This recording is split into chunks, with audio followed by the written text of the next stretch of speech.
1995 సంవత్సరంలో భక్తి ఆధ్యాత్మిక కార్యక్రమాల కోసం స్వామి భక్తులకు ప్రసాదించిన ఒక వరం సాయి కుల్వంత్ సభామండపం ప్రారంభోత్సవంపై ఒక చిరు ప్రసంగం.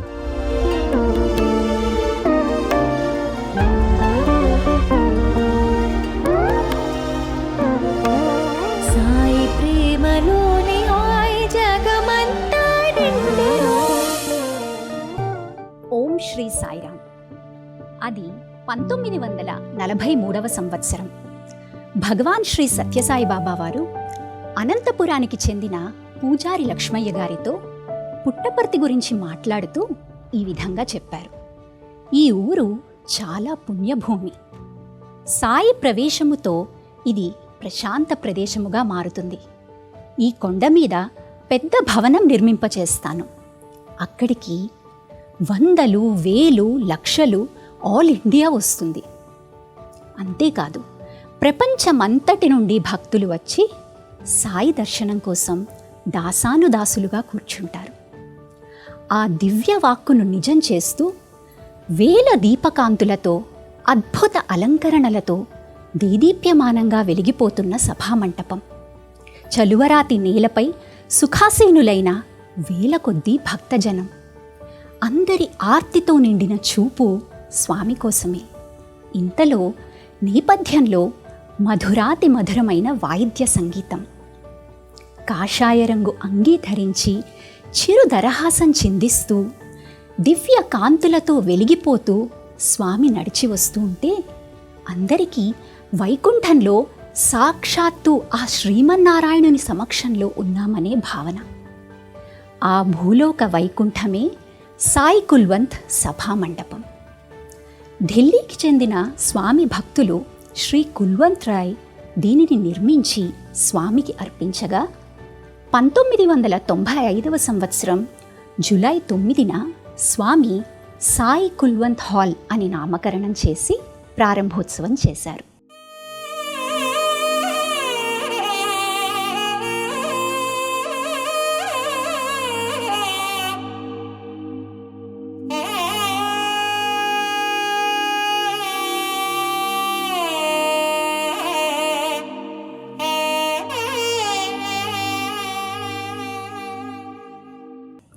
సుమారు 20,000 మంది భక్తులు కూర్చునేందుకు వీలుగా నిర్మించబడిన ఈ హాల్లో 3 దశాబ్దాలుగా నిరంతర నామ సంకీర్తన, వేద పఠనంతో పాటు ఎన్నో కార్యక్రమాలు జరుగుతున్నాయి.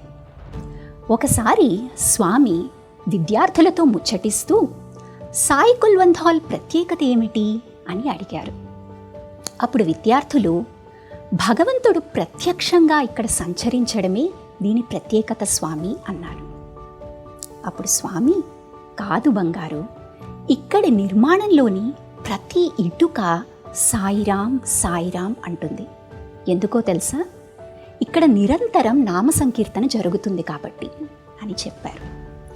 సాయి కుల్వంత్ హాల్ స్వామి ఒడి, సాయి ప్రేమలోని హాయిని మనందరం ప్రత్యక్షంగా ఆస్వాదించే స్థానం ఇది.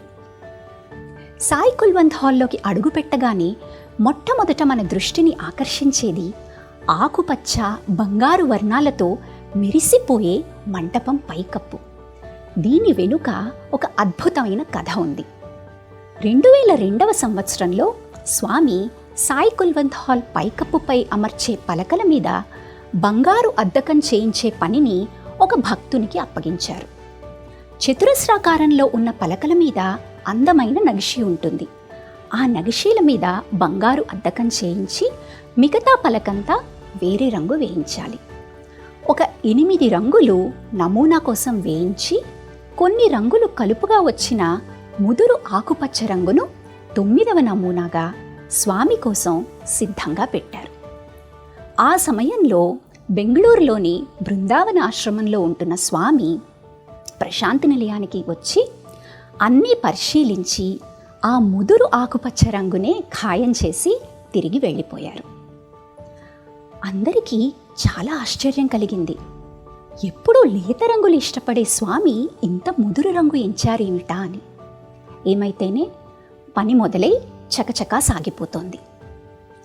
స్వామి బృందావనం నుంచి ప్రశాంతి నిలయానికి తిరిగి వచ్చేశారు. కుల్వంత్ హాల్లో పని జరుగుతూ ఉండడంతో సాయంత్ర దర్శనం పూర్ణచంద్ర హాల్కి మారింది. స్వామి ప్రతిరోజు కుల్వంత్ హాల్కి వచ్చి జరుగుతున్న పనిని పరిశీలించి అవసరమైన సూచనలు ఇచ్చేవారు. ఒకరోజు స్వామి పైకప్పుని పరిశీలిస్తూ ఆ భక్తునితో, "ఈ రంగు ఎందుకు వేయమన్నానో తెలుసా?" అంటూ ఆ భక్తుని వేలికున్న ఉంగరాన్ని చూపి, "ఈ ఉంగరం నీకు ఇచ్చినప్పుడు ఏం చెప్పానో గుర్తుందా?" అని అడిగారు. అప్పుడు భక్తుడు, "బాగా గుర్తుంది స్వామి, నాకు శాంతి కావాలి, అందుకని ఈ పచ్చరాయి ఉంగరం నాకు శాంతినిస్తుంది అని చెప్పారు స్వామి" అన్నారు. స్వామి, "అవును, సరిగ్గా చెప్పావు. ఇక్కడికి వేల మంది భక్తులు వస్తూ ఉంటారు. వారందరికీ ఎన్నో రకాల సమస్యలు ఉంటూ ఉంటాయి. ప్రతి ఒక్కరికి పచ్చరాయి ఉంగరం ఇవ్వలేను కదా. అందుకని మొత్తం కుల్వంత్ హాల్నే పచ్చల హాల్గా మారుస్తున్నాను.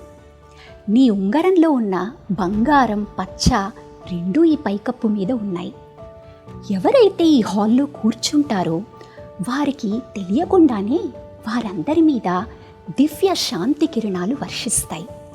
లవ్, లైఫ్ అండ్ పీస్ ఇస్తాయి" అని చెప్పారు. ఆ దయాసాగరుడికి మనందరిపై ఎంతటి కృప! కుల్వంత్ హాల్లోకి అడుగుపెట్టగానే దివ్య తరంగాలు మనల్ని తాకుతాయి. వేదఘోష, నామ సంకీర్తనలతో శరీరంలోని అణువు దివ్య ప్రకంపనలతో స్పందిస్తూ ఉంటే మనసంతా స్వామితో నిండిపోతుంది. ఏ కోరికలు, సంకల్పాలు గుర్తుకురావు. కేవలం ఒక అనిర్వచనీయమైన శాంతి. ఆ దివ్య ప్రకంపనలు మానసిక పరివర్తన, రోగ నివారణ గావిస్తాయి. శ్రీ సత్యసాయి విద్యా సంస్థలలో చదువుకుంటున్న ఒక విద్యార్థి జీవితంలో జరిగిన సంఘటన దీనికి నిదర్శనం. ఆ విద్యార్థికి చిన్నతనం నుంచి థాలసీమియా అని రక్తానికి సంబంధించిన ఒక వ్యాధి ఉండేది. దానివల్ల అతనికి ప్రతి నెల రక్తం ఎక్కించాల్సిన పరిస్థితి. అయినప్పటికీ స్వామి ఎడల అచంచల విశ్వాసంతో అతను పుట్టపర్తిలో MBA సీటు పొంది హాస్టల్లో చేరాడు. సహ విద్యార్థులతో ప్రతిరోజు దర్శనం కోసం కుల్వంత్ హాల్కి వచ్చినప్పుడల్లా అతనికి ఒక విచిత్రమైన అనుభూతి కలిగేది. హృదయ స్పందన విపరీతంగా పెరిగిపోయి ఒళ్ళంతా చెమటలు పట్టేసేవి. ఈ విధంగా కొన్ని నెలల పాటు జరిగింది. ఆ సమయంలో అతను స్వామి మెచ్చే విధంగా సాధనా మార్గంలో ప్రయాణం చేస్తూ వచ్చాడు. స్వామి అనుగ్రహం కలిగింది. కొన్ని నెలలలోనే అతని థాలసీమియా పూర్తిగా నయమైపోయింది. మళ్ళీ ఎప్పుడూ అతనికి రక్తం ఎక్కించాల్సిన పరిస్థితి రాలేదు. అంతేకాదు, కుల్వంత్ హాల్లోకి అడుగుపెట్టినప్పుడు అతనికి కలిగే ఆ ఇబ్బంది కూడా పూర్తిగా తొలగిపోయింది. అంటే చికిత్స పూర్తయిందన్నమాట.